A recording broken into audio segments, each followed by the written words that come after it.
I woke to the sickening sound of familiar banging on the glass. It wasn't just a dream. I was still in that godforsaken place. I checked my watch and saw that it was 4 a.m. I had been asleep for 4 hours. I noticed that the light in the room was a lot dimmer, almost to the point where I couldn't even see the papers that were hanging on the wall anymore. The thumping was coming from the right side. I didn't even turn on the light because I didn't want to see that sickening face of that thing again. Suddenly, the light flickered. I knew the power dying at a time like this would be deadly, because these doors seemed to be powered by the electricity. I made a plan to run as fast as I could through the left door if the power went out. It was the only choice I had. The light grew dimmer and flickered even more.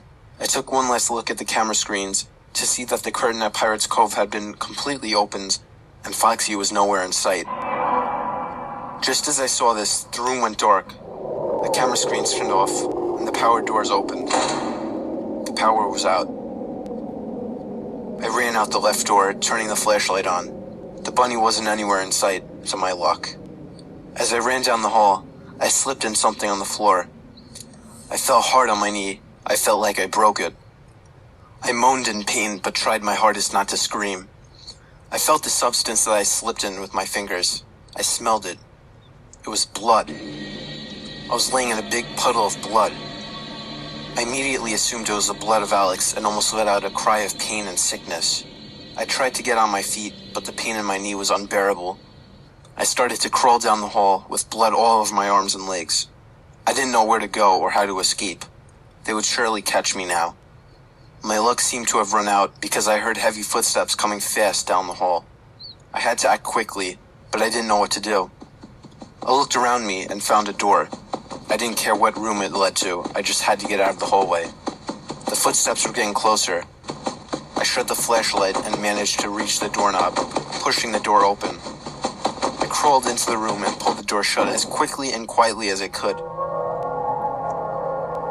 I waited in the darkness as the footsteps came closer and closer until they were right outside the door, and then it stopped.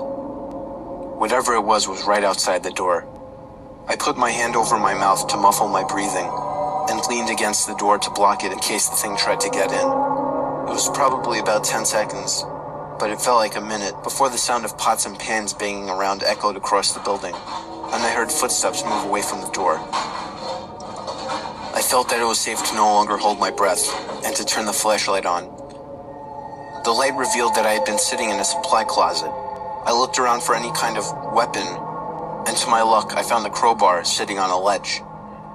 This was seemingly the perfect weapon to bash a robot in the face with. I waited about a minute until I thought the coast was clear, and I slowly opened the door and crawled out of the room. My knee wasn't hurting too bad anymore, but I didn't want to take the chance of putting pressure on it.